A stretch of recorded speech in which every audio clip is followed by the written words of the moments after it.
Assalamualaikum warahmatullahi wabarakatuh. Halo semuanya, berjumpa kembali. Bagaimana kabar teman-teman hari ini? Semoga sehat dan bahagia selalu ya.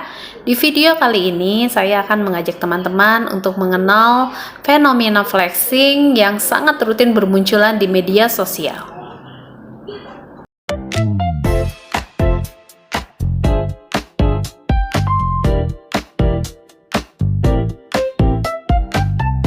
Kalian pasti pernah mengalami kondisi di mana lagi asik-asik scrolling media sosial, terus lewat postingan orang-orang yang memamerkan tumpukan uang, memamerkan penggunaan smartphone terbaru, mobil mewah, atau mungkin pakaian, sepatu, atau tas desainer yang harganya mungkin setara dengan cicilan rumah. Jujur, apa yang ada dalam perasaan dan pikiran teman-teman saat itu? Fenomena ini kita kenal dengan istilahnya flexing. Di satu sisi, flexing ini bisa kita gunakan sebagai strategi marketing yang sangat efektif loh. Namun, di sisi lain, flexing ini juga dapat menjadi racun bagi kesehatan mental ataupun kepribadian kita. Hari ini kita akan bahas tuntas dari akar sejarahnya sejak tahun 1899, alasan psikologis di balik perilaku flexing, dan bagaimana caranya agar kita tidak terjebak dalam perlombaan pamer yang tidak ada ujungnya ini. Sebelum kita menghujat, yuk kita bedah dulu definisi secara luas, apa itu flexing? Flexing adalah istilah bagi mereka yang suka memamerkan kekayaan. Media sosial membuat fenomena ini jauh lebih mudah dilakukan. Kenapa? Karena ada keinginan manusia untuk terlihat kaya, menarik secara fisik, dan populer secara instan. Di dalam kamus Cambridge, flexing itu diartikan sebagai suatu tindakan menunjukkan sesuatu yang kita miliki atau yang sudah kita raih, tapi dilakukan dengan cara yang dianggap orang lain tidak menyenangkan. Sementara Merriam-Webster menyebutkan bahwa flexing itu merupakan sebagai suatu tindakan memamerkan sesuatu secara pribadi dengan cara yang lebih mencolok. Tapi tahukah teman-teman bahwa istilah flexing ini bukanlah suatu istilah yang baru? Karena dia sudah ada sejak tahun 1899, diperkenalkan oleh Thorstein, di mana dalam bukunya dia mengartikan bahwa flexing itu adalah keinginan untuk mendapatkan pengakuan benda materi sudah ada sejak seabad yang lalu sebagai bentuk untuk menaikkan status sosial. Menariknya, flexing tidak selamanya soal pamer pribadi. Di dalam dunia bisnis, flexing juga digunakan sebagai teknik marketing. Perusahaan sering bekerja sama dengan influencer untuk mengirimkan pesan yang selalu identik dengan kemewahan agar calon konsumen lebih cepat tertarik dan harapannya pengembangan usaha jadi lebih pesat. Namun, ada garis tipis di sini. Terkadang flexing juga dijadikan alat untuk menipu. Contoh yang paling nyata adalah seorang oknum affiliate trading yang memamerkan hartanya secara melimpah kepada masyarakat, yang mana tujuannya adalah agar masyarakat dapat investasi, dan inilah alasan kenapa kita wajib lebih cermat menilai kemewahan yang tampil di layar handphone kita.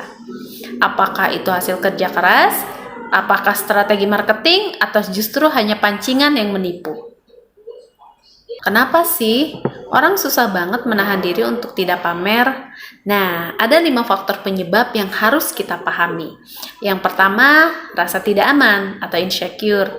Banyak yang flexing karena mereka merasa kurang dihargai, mereka butuh benda mewah agar mereka merasa layak diterima di lingkungan tertentu. Yang kedua, kurangnya rasa empati. Mereka tidak sadar kalau pamer yang berlebihan bisa membuat orang lain merasa terganggu atau tidak nyaman. Inilah salah satu penyebabnya kenapa orang yang hobi flexing sering kurang disukai. Yang ketiga, masalah kepribadian. Adanya kebutuhan besar untuk mencari perhatian dan ingin diperlakukan sebagai orang yang paling hebat di sekitarnya. Yang keempat, adanya tekanan sosial. Lingkungan pergaulan atau tuntutan gaya hidup sering memaksa seseorang untuk ikut pamer, agar tidak dianggap remeh. Yang kelima adalah mencari validasi, ingin membuktikan keberadaannya kepada orang-orang tertentu melalui penampilan mereka yang mencolok.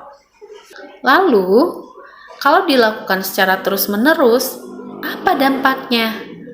Ternyata flexing itu dapat merugikan diri sendiri loh. Di antaranya adalah pertama adalah memaksakan keadaan. Orang jadi terbiasa tampil mewah meski secara ekonomi sedang tidak memungkinkan atau sedang tidak baik-baik saja. Ini bahaya karena bisa ke arah pemaksaan tujuan yang dapat merusak finansial. Yang kedua, sulit mendapat teman. Ada studi yang menarik yang mengatakan bahwa 66% orang memilih mobil mewah, tapi mayoritas orang justru lebih senang berteman dengan orang yang berpenampilan standar. Flexing justru menciptakan jarak sosial. Yang ketiga, gangguan kepribadian. Ada seorang psikolog yang menjelaskan bahwa pelaku flexing cenderung kurang prososial, lebih kompetitif.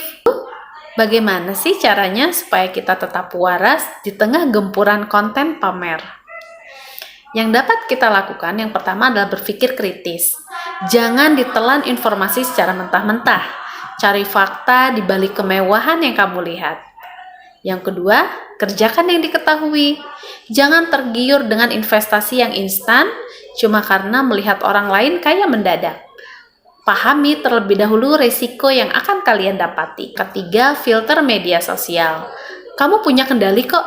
Unfollow atau mute akun yang bikin kamu merasa overthinking atau rendah diri.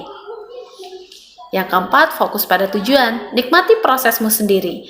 Materi adalah hasil akhir, bukan tujuan utama hidup. Yang terakhir adalah berhenti untuk mencari validasi. Ingat, validasi terbaik ada di dalam dirimu sendiri, bukan di jempol atau komentar orang lain yang bahkan sebetulnya tidak mengenalimu secara nyata. Akhirnya, materi memang penting, tapi kedamaian diri jauh lebih berharga daripada pengakuan semu di media sosial. Mari kita lebih bijak dalam berkarya dan berbagi. Kalau menurut kalian, apa fenomena flexing yang paling aneh yang pernah kalian temui di sosmed? Jangan lupa tulis di dalam komentar ya. Jangan lupa juga kalian untuk melakukan like dan share video ini kalau kalian merasa ini bermanfaat. Sampai jumpa pada konten edukatif berikutnya. Stay grounded and keep growing. Dadah!